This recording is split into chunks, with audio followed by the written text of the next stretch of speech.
Hello Zimbabwe and welcome to Live Talk. We are coming to you live from Studio 7 at the Voice of America in Washington. I'm your host, Jonga Kandemiri.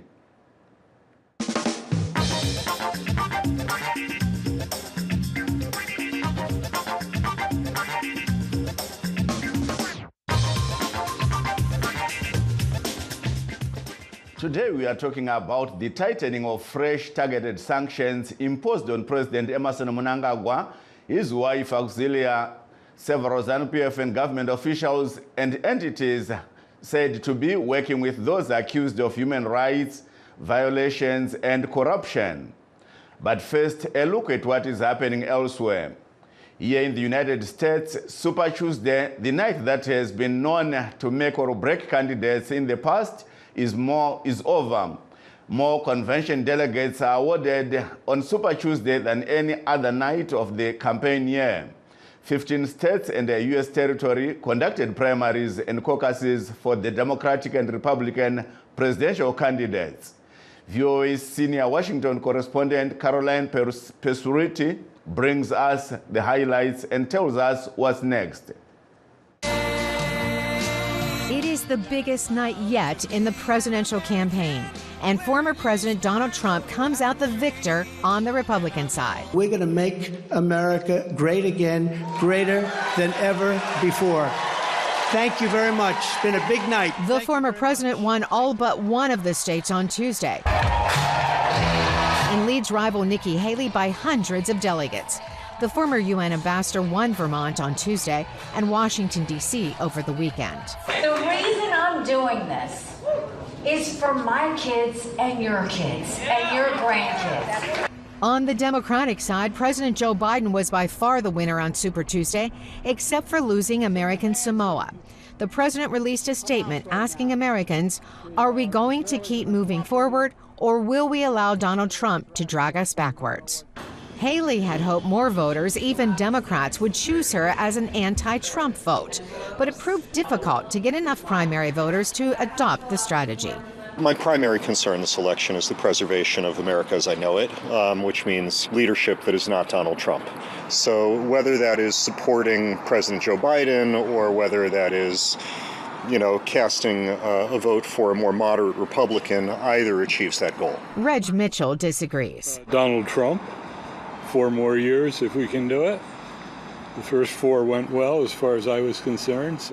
Younger voters are turned off by the advanced ages of the former and current presidents. First-time voter Donna Mendez chose Democrat Marianne Williamson. I feel like Biden's getting too old to, run a country for another 4 years. And it would be nice to have diversity in the office, especially first woman president. They call it Super Tuesday for a reason. This is a big one. With tonight's wins, former President Donald Trump could get enough delegates to lock up the Republican nomination as early as next Tuesday, when 4 more states vote. Carolyn Persutti, VOA News, Arlington, Virginia. Back to our topic. The United States, which on Monday imposed and reinforced targeted sanctions on the ZANU-PF leadership, including President Emmerson Mnangagwa, his deputy, retired General Constantino Chiwenga, Defense Minister Opam Chinguri Kashiri, and several others, says it is concerned about human rights violations and rampant corruption in Zimbabwe. The fresh line of sanctions is under the Global Magnitsky Human Rights Accountability Program for Human Rights Abuses and Corruption, recommended by the United States Congress. President Joseph Biden on Monday also scrapped the sanctions measures that were being administered through presidential decrees.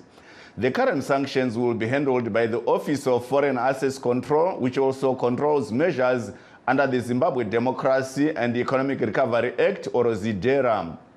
The latter is still in full force. ZANU-PF says these sanctions are illegal and should be removed. Meanwhile, in Harare today, the United States Embassy in Zimbabwe's Charge d'Affaires, Lawrence Socha, told reporters that his country is committed in ensuring that sanctions are relevant, timely and targeted against those most closely connected to corruption and serious human rights abuses, including President Emmerson Mnangagwa. on the Zimbabwe Democracy Economic Recovery Act, ZIDERA, Socha explained. The United States is committed to ensuring our sanctions are timely, relevant, and targeted against individuals responsible for corruption and serious human rights abuses. In Zimbabwe, we continue to witness gross abuses of political, economic, and human rights.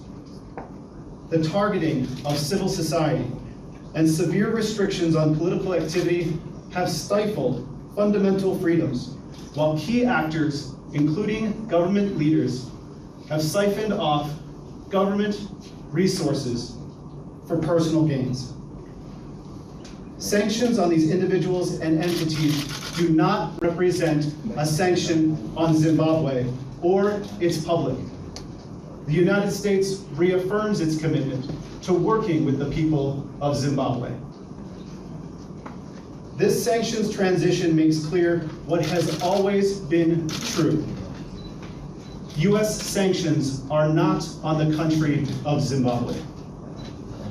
We are refocusing our sanctions on specific and clear individuals and entities.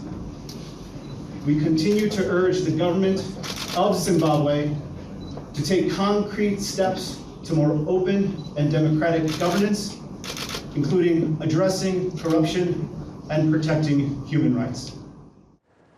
On the Zimbabwe Democracy Economic Recovery Act, ZIDERA, Socha explained. The Zimbabwe Democracy and Economic Recovery Act has not changed, but ZIDERA is not a sanction. We've never invoked ZIDERA to oppose international financial institution loans or debt restructuring. ZIDERA outlines a clear roadmap for government of Zimbabwe to access concessional financing and possible debt restructuring. But this could only happen once the government of Zimbabwe has paid its outstanding debt arrears to the international community. Messaging on ZIDERA might be catchy, but ZIDERA is not the problem. ZIDERA is not the cause of Zimbabwe's economic troubles. Decades of economic mismanagement and widespread corruption are, and they have directly caused lasting economic impacts. However, the Zimbabwe government says as long as ZIDERA is in effect and President Mnangagwa is under sanctions, Zimbabwe is still under siege. And the government just released a statement condemning the illegal, what it terms illegal US sanctions on Zimbabwe. The statement says that heinous act, which the United States of America passed unilaterally and outside the confines and auspices of international law and the United Nations respectively, was given effect through a series of equally illegal executive orders by successive presidents of the US, by which the US government sought to make laws and punitive policies for a sovereign African state with which it shares neither common geography nor history, and against which it has no defensible legal case. The statement I read is that the Zimbabwe government condemns whatever the sanctions are meant to do and demand that the Biden administration provides evidence in support of these gratuitous accusations, failure of which the administration must, without any further delay, withdraw them unconditionally. And that's the government saying that the allegations that there is a human rights abuse and corruption are not true. And because of that, the Zimbabwe government has also announced that it will continue trying to work towards the re-engagement. President Emerson Mnangagwa, last time when he was addressing the United Nations, also talked about the issue of corruption. And President Mnangagwa is the first African president to be punished under the Global Magnitsky Human Rights Accountability Act. And as I said, he once told the UN General Assembly that targeted sanctions should be removed. Please stay tuned as we take a brief break. In times of change, when the world seems uncertain and what we hear doesn't reflect what we see, we seek the truth. When we are told only part of the story, we lose trust. In moments of crisis, our dreams, hopes, and wishes for a better tomorrow depends on a free press. At Voice of America, we bring you the stories that people take risks to see. We connect the world and unite it with truth. At Voice of America, we show you the whole picture. For those that have just joined us, we are streaming live on our Facebook pages, VOA Shona, VOA Studio 7, and VOA Ndebele. We are also live on YouTube, VOA Zimbabwe. Today, we are discussing fresh targeted sanctions imposed on President Emmerson Mnangagwa, his inner circle, and some private companies for human rights violations and corruption. To discuss this in depth, we are now joined by independent political analyst, Mr. Tawanda Zokora, who is a former CCC member in North Dakota, Professor Elliot Masocha, who is in Ohio, both in the United States, and in Harare, we have Mr. Richard Runyararo Mahomva, who is the Director for International Communications. Let me start with you, Professor Masocha. What do you say about the action by the United States government on the issue of sanctions? Well, what President Biden did to pass an executive order, it's a good thing. It's a beginning of maybe good things to re-engage with the Zimbabwean government, only if the Zimbabwean government is not going to be so much aggressive in denying what the United States have always said and provided evidence, because don't claim that there have never been evidence justifying those sanctions ever since they were imposed. That's a big lie. We know evidence has been presented, and we know the Zimbabwean government has given commitment that they are working towards it. So I think everything will begin by accepting, what the reasons why sanctions have been imposed, and make a commitment to work towards, ending that, so that all sanctions are going to be lifted. Of course, we can, celebrate that. That's a good step. But when the president and the vice president of a country are still on sanctions, we are not going anywhere. We are not going anywhere. We need to keep on re-engaging. We need to keep on, looking at ourselves and see what we have done, and also present to the United States evidence that we have done what they have demanded us to do. Mm-hmm. And Mr. Mahomva, your take on the removal of sanctions and the placing of President Emmerson Mnangagwa and 10 other individuals on targeted sanctions? Let me start off responding to the submission by my esteemed colleague. We have just indicated that Zimbabwe has an obligation first to accept that it has got a certain policy deficiencies that have resulted in these sanctions, and that it needs to present a checklist of reforms to the Americans. I think that is a wrong starting point because Zimbabwe, as a sovereign nation, has no obligation whatsoever to be answerable to another fellow nation, because the sanctions for starters are outside the framework of the United Nations Convention. And therefore, it would be irresponsible for anyone to want Zimbabwe to conform to the bullying of the Americans outside the international statutes. But then, let's go to the merits of the subject at the end.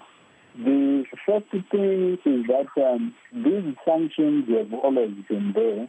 They are a perennial feature of America and other Western countries as hatred for the Zimbabwean government pursuant to its progressive nationalization of the economy through the land reform program. And it is an initiative that seeks to prove to the world that Zimbabwe is going to be a failed state as long as it is not getting colonial support. And the sanctions, for me, are a pursuit of a clear neo-colonial agenda that is seeking to send a signal to other African countries that if you rebel from the centralized autonomy of global oligarchs such as America and Europe, then you go Zimbabwe's route. Yeah. So I think as Africans, we need to appreciate sanctions from that very decolonial and anti-colonial standpoint to place the reflection of the West's continued hegemony to the third world or to the global south. Thank you so much. Please do stay on the line, Mr. Maomva. Let me go to Mr. Jokora. Mr. Jokora, where does this leave the people of Zimbabwe, considering that the government has always been blaming sanctions, while some people point out that it's corruption that is actually affecting the economy? So this is what we have always been saying as Zimbabwean citizens, and I think we've been vindicated now that it's not sanctions that is causing the massive poverty that we're seeing in Zimbabwe. It is indeed corruption. Zimbabwe is losing billions of dollars through corruption. But no one in ZANU-PF, no one on the proponents of sanctions has ever told us how many billions are losing through sanctions or the so-called sanctions. And as you are seeing, the Americans have shown they actually love Zimbabwe. They love the people of Zimbabwe. They have removed sanctions that were perceived or that ZANU-PF was using as propaganda to the people of Zimbabwe, saying that these are the ones that are causing the poverty. And they've introduced individual sanctions, which are called targeted. I think the connection is... okay. Yes, go ahead. What would sanctions against Mr. Mnangagwa, how would those sanctions affect the general Zimbabwean public? Is nothing. They would not affect any Zimbabwean at all. This is just like a embargo that so and so Mr. Mnangagwa and his wife cannot travel to the United States. That doesn't affect the economy of any country. It doesn't affect the general public of the... Yes, thank you. Now, the Zimbabwe government cannot blame anyone for the, thank you. Zimbabwe. Thank you so much, Mr. Jokora. Can I come back a little bit here? Mr. Jokora, thank you so much. Please go ahead. Mention your name. Yeah, it's still Professor Masocha here. Yes. I wanted to talk about the sovereignty of Zimbabwe. Of course, Zimbabwe is a sovereign country, but let's not hide behind being sovereign when we are using America's money. We lose our independence if we are not able to come up with our own currency and we say we are independent, we are sovereign, we don't listen to the United States, and then we go behind the scenes and beat our chest and say, well, we have an economy that is using another country's currency. Mm-hmm. Therefore, we lose our sovereignty because America can do whatever they want with us because we can't get off it. Mm. Thank you so much. Mr. Maomva, I think you heard what Professor Masocha just said. He said, yes, you talked about sovereignty, but Zimbabwe is using the American currency. Where is the sovereignty here? Yeah, but the professor forgets that there is something in international relations that is called the complex interdependence of the global system, where a certain part of the world provides raw materials and labor, and in reverse there is a currency that comes and all of that. And the fact that we have got the US dollar in Zimbabwe, it is because we have got a geological complex in terms of minerals that are able to cause us to actually have that currency. So to say the fact that we have got the American currency amongst the many other currencies that we have in Zimbabwe does not depict that our sovereignty should be subservient to the Americans. America's growth or its current predominance is based on the 400 years of Africa's underdevelopment. And therefore, I see the use of the US dollar in Africa as part of the restitutive process of the global south. And it is therefore narrow for anyone to think that because you've got the American dollar in Tanzania, you've got the American dollar in Zimbabwe, it is a reflection of how African countries do not have autonomy over existential autonomy. So I think that is an argument that is really not based on a historical comparison of facts and an appreciation of, inherent concepts such as of international relations, such as the complex interdependence theory. Thank you so much. Well, I agree with the president of Zimbabwe. Professor Masocha, ndandishauya kwamuri ndachida kundingopa mukana kuna vadzokora tinzwewo pfungwa dzavo vachitaura nerurimi rwamai. Vadzokora muchiri parunhare here? Ndiripo zviri kutaurwa nevakuru vekuZANU-PF ndozvatogara tichitaura isu kuti vanonyepera kuti nyaya yenyika yedu yaenda kumawere, nyika yedu vanhu vari kutambura nenyaya yemasanctions. Ipapa kuri kunzwa zvavari kutaura kuti vanenge vachiti kuAmerica vanoda ma-US dollars, vanoda kushandisa mari yema-Americans, asi havadi kuteedzera zvinenge zvichitaurwa nema-Americans, zvinenge zvichitaurwa nevekune dzimwe nyika. Nyaya yezvirango zveupfumi yakatangira panyaya yekutyorwa kwekodzero dzevanhu, vanhu vachisungwa, vanhu vachiurayiwa, vanhu vachipondwa. Takaviga Blessing Ali zuro rineri nekuti akangopondwa, hapana vanhu vakasungwa. Job Scala akagara mujeri kwanokwana makore maviri, hapana akabuda asina mhosva. Vakawanda vanhu vari kusungwa, vanhu vari kupondwa nekutambura kukuita vana veZimbabwe. Zvese izvozvo hazvinei nemasanctions, zvine chekuita nemismanagement of the economy. Saka ZANU-PF vanhu vedu vemuno muZimbabwe vanohwanda nemunwe vachiti sanctions. Zvino iko zvinezvi hakusisina, havanga vachiti masanctions acho anga achiafekta nyika, abviswa ose. Kwasara, ende zvida kuti vanhu veZimbabwe vazvizive vakateerera, kwasara anonzi ma-targeted sanctions, ma-individual sanctions, asingabate ma-industries, asingabate zvinhu zvinoita kuti nyika ifambire mberi. But Mr. Dzokora, if I may interrupt you, Mr. Dzokora, but there is still Zidera in effect. Are they not going to use that as a scapegoat? Yes, Zidera is there. Zidera will remain there until the Zimbabwean government stops abusing the Zimbabwean people. You know, as I said, sanctions were put because of the human rights abuses. Let us also see the government addressing the massive human rights abuses that we are seeing every day. It's as simple as that. Why are you killing your own people? Why are you arresting your own people arbitrarily? Thank you so much. Let me go to Professor Masocha. I know you're itching to respond. Professor Masocha, Zidera is still in effect, and the effects of sanctions removed, or the removal of the sanctions, may not be seen on the Zimbabwean economy because of the Zidera sanctions. Oh, yeah, definitely it's going to take time if there is going to be anything that is going to be seen to positively affect the Zimbabwean economy. But before I even go there, I wanted to respond to the person who talked, in favor of sovereignty and the economy of Zimbabwe.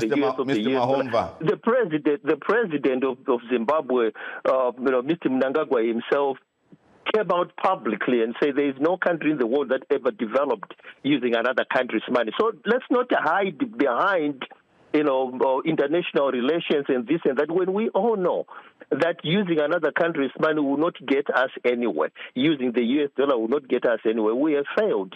Okay, we've failed to introduce our currency, and that's pushing us backwards. It's pushing us backwards because there's no way we can refuse to listen to the United States of America when we are using their money as the main currency in our country. Let's be open. I agree with the president of Zimbabwe. I agree with Mr. Chiwenko as well. And coming to sanctions, of course, what has been done by the United States of America is going to open up some business opportunities between U.S. companies and some of the international companies in Zimbabwe. But the result, is not going to be seen as quickly as people may want to, where we are going to see the creation of jobs. We need jobs. People need jobs. The government of Zimbabwe needs jobs because they will get taxes from people. Thank you so much, Professor Masocha. Mr. Makomva, your response and also your thoughts on the Zidera. So the starting point is that it is not true to confine the argument to the narrative of corruption and to say that it is corruption that has created Zimbabwe's problems. It would be only naive Africans or Africans that are subscribed to colonial interests who would want to ascribe our current problems to the discourse of human rights. And it will be problematic for any African to be in favor of a policy proposition that seeks to harm issues of economic nationalization. But most importantly, we must also know that the issue around the targeted functions is a lie in the sense that you are going to have a situation whereby, in as much as certain companies are removed from that sanctions list, you are going to have a situation whereby the economy won't have a speed recovery as anticipated.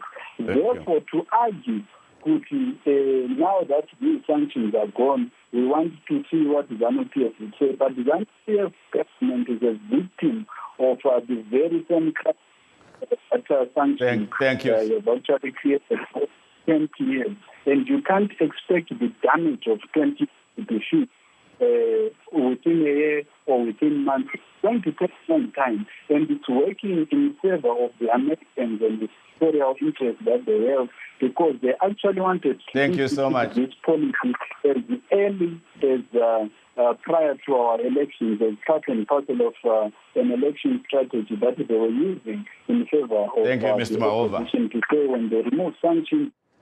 Thank you, Mr. Mahomva. Let me just read 2-3 comments from listeners. We're trying to bring in listener. Okay, we now have a listener. Let's hear from our listener. Hello?